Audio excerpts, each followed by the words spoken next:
Hello, everybody, and welcome back to another episode of the Your Delusional podcast hosted by myself, LaTerra Wair. Hi, guys. Welcome back to another week. I hope that you guys are having an amazing, fantabulous, stupendous week this week. My week is going pretty well. I can't complain myself. I have finally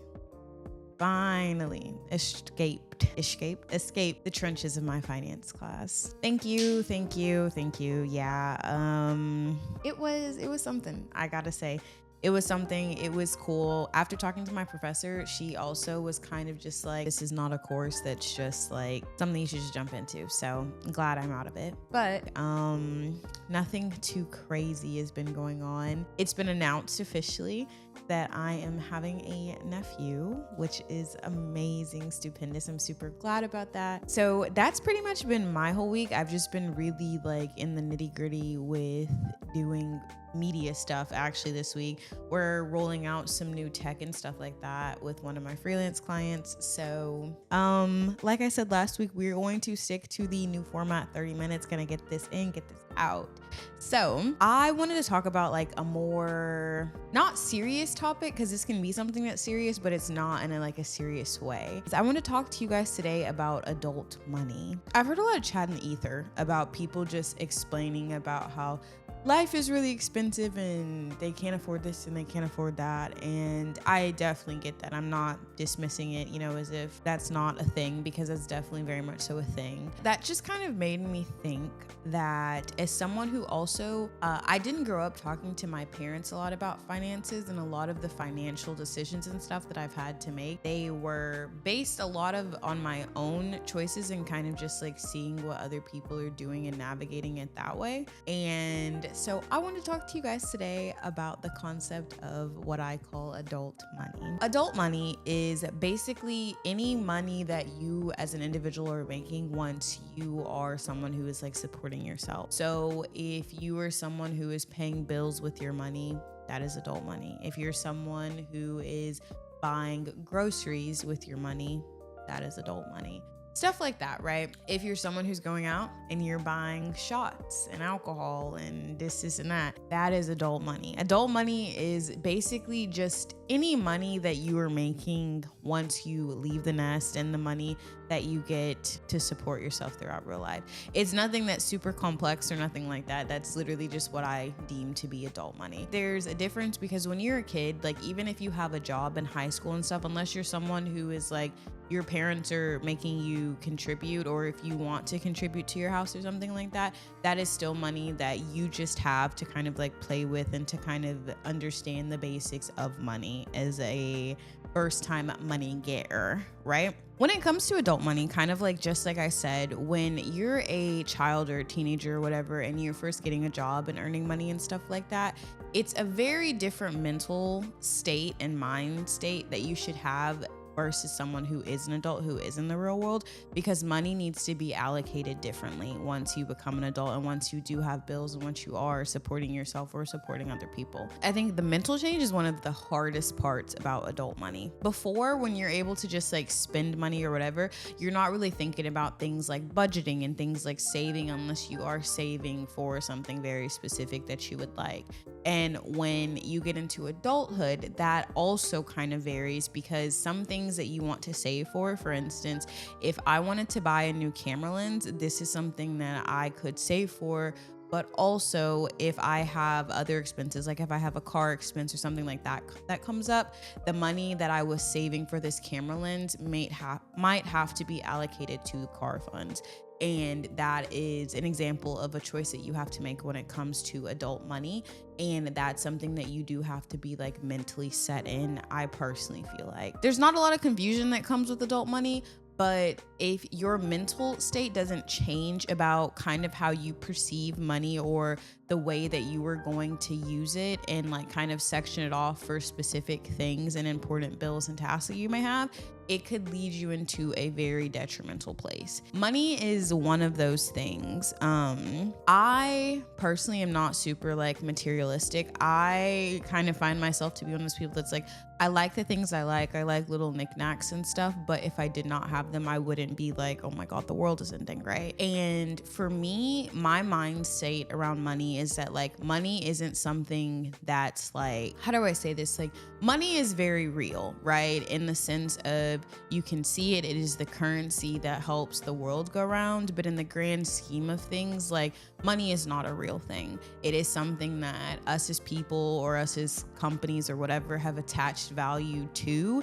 And this is what we now use as like a trade and a system that is meant to help us kind of like even out things and give like validity to the way that people are exchanging services and goods. Because of that, I do understand that like money isn't something that is very real, but money is something that is real in a world that revolves around it. That's a very important thing to grasp onto.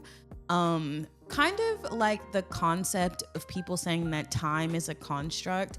Like money is something that is made up, and I think that money is something that is made up, and the argument for that comes from just the way that the dollar, it can change values and everything like that. You know how like in math, 1 will always be 1. 1 plus 1 will always equal 2. When it comes to currency, the value of currency can change, much like the value of any resource. And so it makes it feel as if this isn't something that should be overly valued. And that's personally why I don't put a lot of value into it. But I do understand that having money affords you certain things, having money affords you certain privileges and all that kind of stuff. And so that is my point in saying that money isn't something that's necessarily like this overwhelming real thing, I guess, if you want to think about it that way, but it is the currency of the world. It is the cost of living in the real world. So that is just that. And I'm saying all this to say that although you should not let money control your life or anything like that, or be bogged down by it necessarily, hopefully, and I say that as someone understanding where I do as well sit, the mind state around money is something that is very important. It's important to understand what finances mean to you, what money means to you, and what it looks like for you to have and to not have. So it's not something that's just kind of like, what the heck? I wanted to just go into what it's kind of like to be, or what financial responsibility is.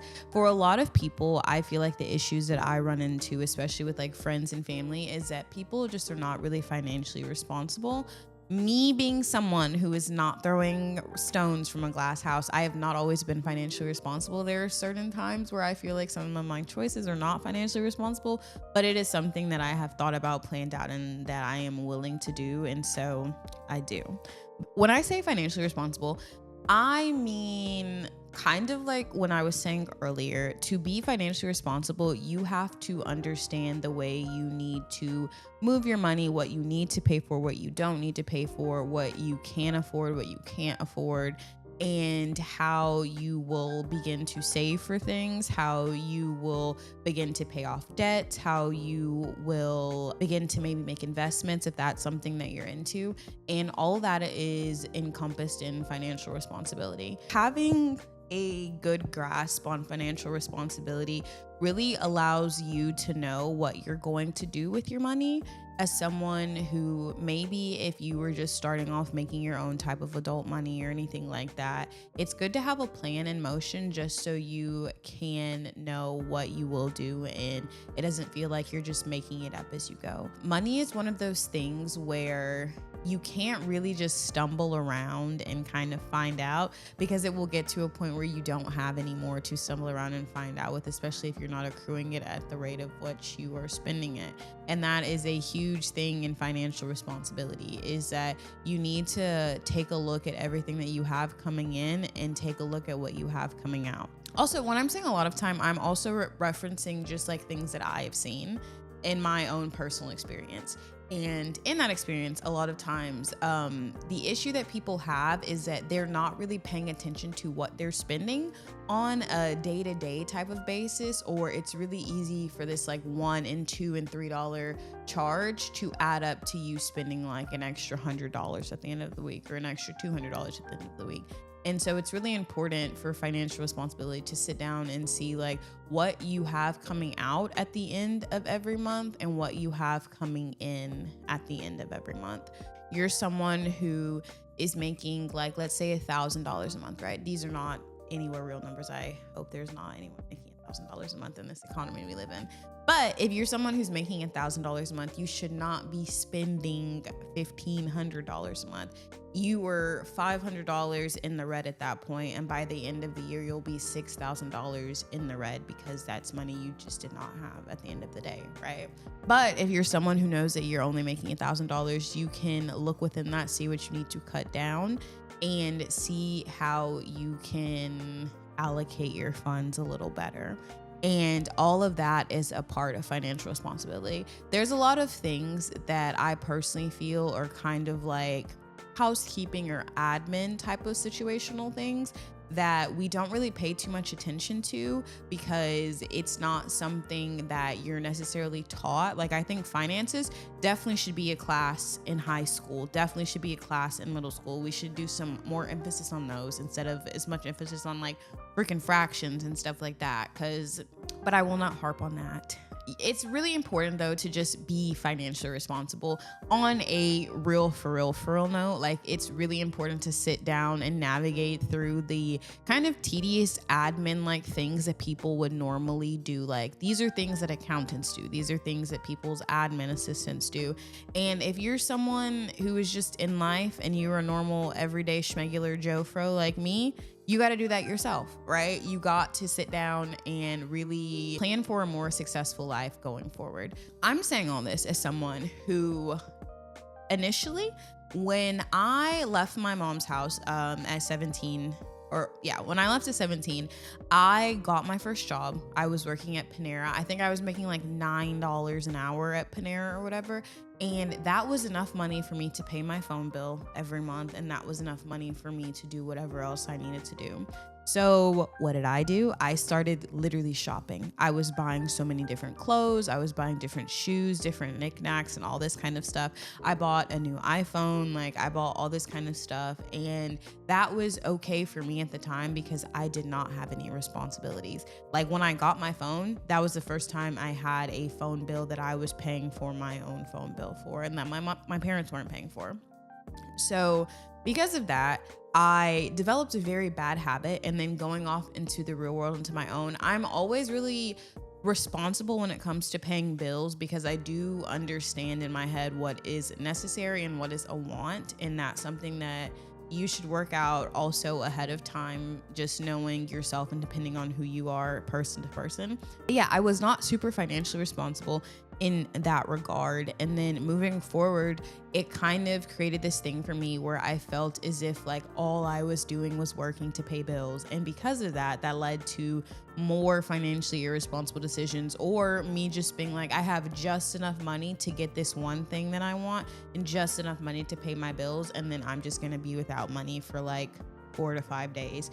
And there's nothing wrong with that necessarily at all. The only issue with that is if you are someone who is an adult, someone who is in like the adult world, things can come up between those 4 to 5 days that you may need money for. You may need money for gas. You don't want to be stranded with no gas. And like, I've been there. I've been the person who's like, yeah, I really got to decide between going to hang out with my friend on the other side of town or having gas to get to work for the next week, because I know that this is the only amount of gas that I have to put in my gas tank. And I don't like asking people for things. And this even is something that it's not just a one-time lesson you learn. Literally 3 years ago, I think 3 years ago, I had to sit down with my mom, and my mom was just talking to me about being financially responsible. And she had a very hard talk with me. It wasn't like she was yelling or anything like that, but she was just explaining how as an adult, you do have responsibilities. You do have to be responsible. You have to pay for things. And this is like a non-negotiable type of thing that has to happen, because that is the cost for exchange in this world that we live in. That's the cost of people's time, people's services, and everything like that. And so you have to be financially responsible to support yourself. And that was one of the hardest talks for me. I sat there, I cried. And she was telling me nothing wrong. That was the thing, is that there was nothing wrong in what she was saying. Everything that she was saying to be helpful, and it was for the better of myself. But sometimes it's hard to sit in the fact that like you were not a financially responsible person, and that's just that. There's no remedy for that, but the only thing that you can do for real is to be for real with yourself. You have to be for real, and you have to be like, is this how I want to live my life? Do I want to live paycheck to paycheck? Do I want to constantly need things? Do I want to just always be on the bottom end? I'm someone who loves giving gifts to people. I'm someone who loves to just go buy people like lunch or get someone a coffee and all these type of things. And like, those are things that I can't do if I can't even financially support myself. It just comes to a point where you have to be very for real with yourself about where you are financially, where you want to be financially, and what steps you will take to get there. This sounds like a loom and gloom, scary. And I'm not trying to be scary in any way. Like, there's always time to turn things around. Especially like the younger you are, the easier it is to turn things around. Me being someone who was living with my mom to get caught up on more finances as well as like other things. But like a big part of that also was to get caught up financially and to be able to save money. Then coming out of that, a year later, I purchased a home at 25. There's always time to turn things around, and the person sitting here right now in my own house is a very different person who was sitting on the couch at my mom's house getting kind of lectured about how I need to be more financially responsible to pay literally rent. That's also such a big thing. When you want to turn things around, you can definitely do so, but a part of that is really just being real. Like, I had a mindset maybe like 2 years ago that I couldn't afford X, Y, and Z, and my mortgage currently is double, triple what I was saying that I couldn't afford. And so the issue was never that I couldn't afford it. The issue was that how I was spending my money was just not allowing me to do the things that I needed to do. And that's something that is also very important to understand. Sometimes it's not that you don't have the money. Sometimes it's that you're spending the money very unwisely. I had to tell myself that I don't want to live paycheck to paycheck. I don't want to have to depend on people for all these things that I need.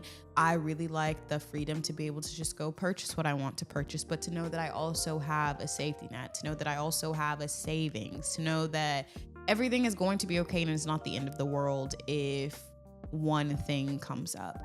I thought that I was gonna have to get my house rewired, and fortunately I have the money set aside to do that. But 2 years ago, when I was on the couch talking to my mom, no, I didn't have the money to do that at all. That's something that I'm very grateful for, that I've realized on the back end, is that it really was a mindset change for me.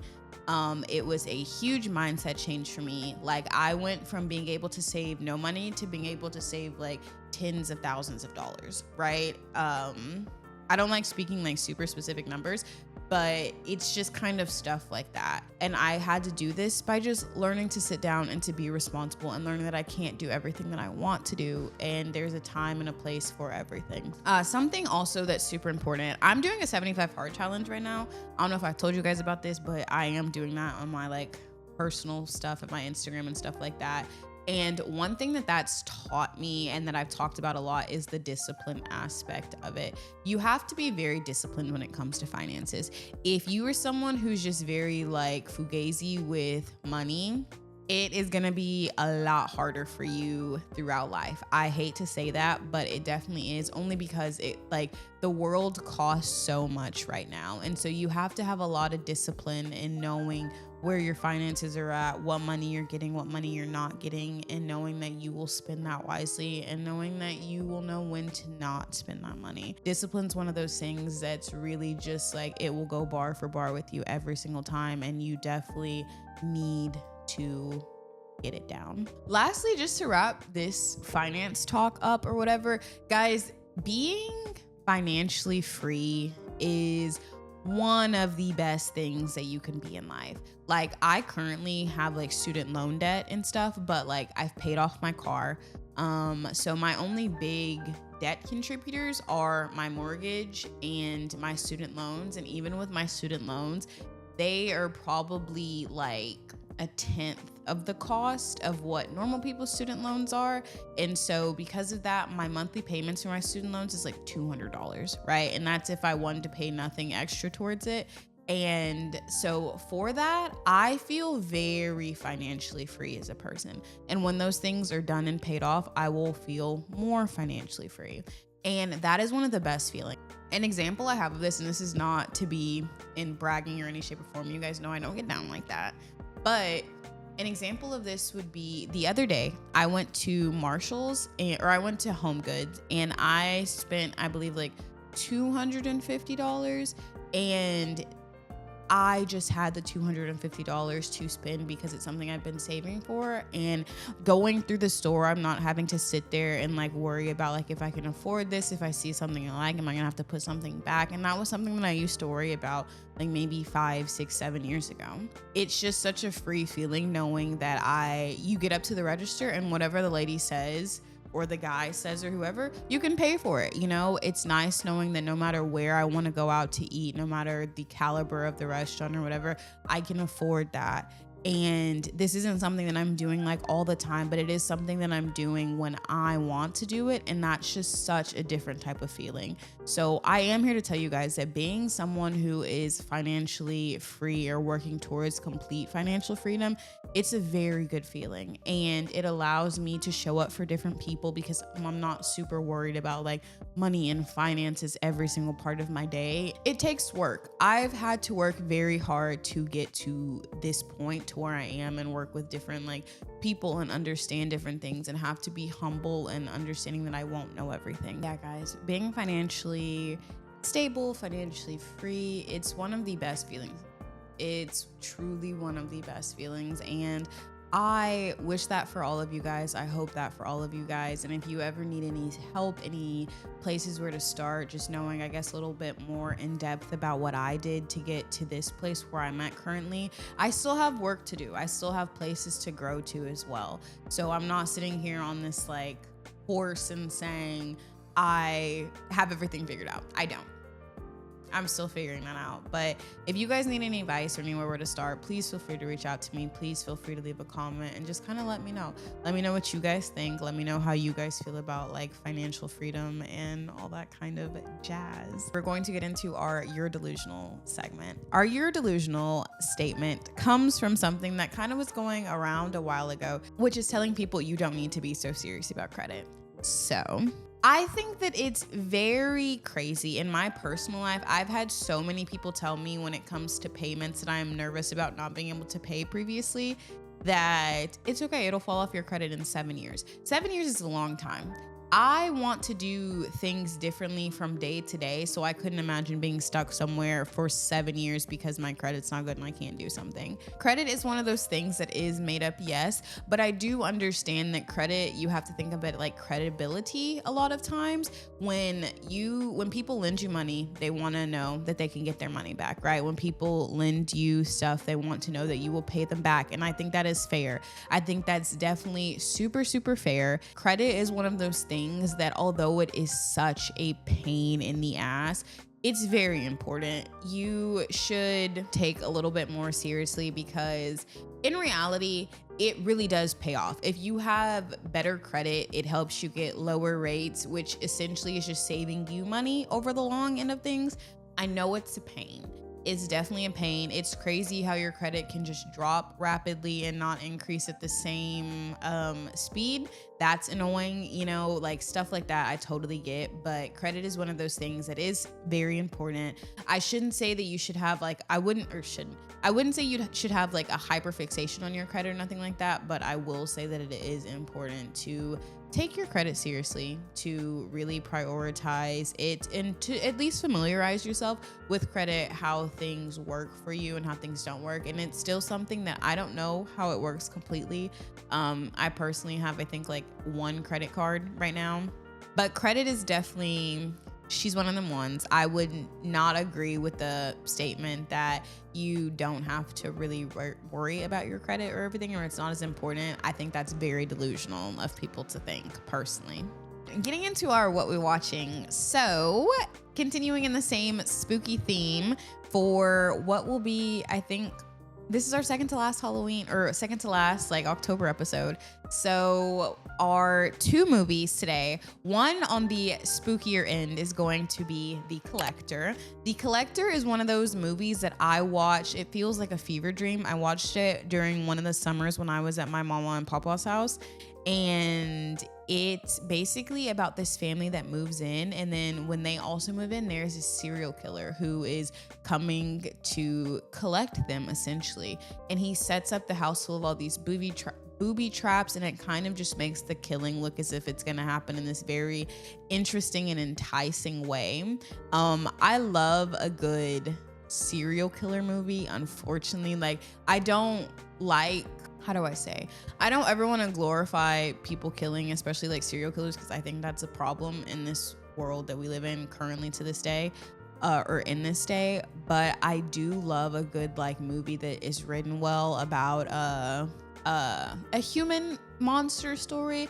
Like, this is something, it's not mythical, it's not demonic or spiritual. It's literally just a guy who's being a bad person, and I think I have a certain love for those kinds of movies. And then my second movie is a classic and original. It is A Haunted House with Eddie Murphy.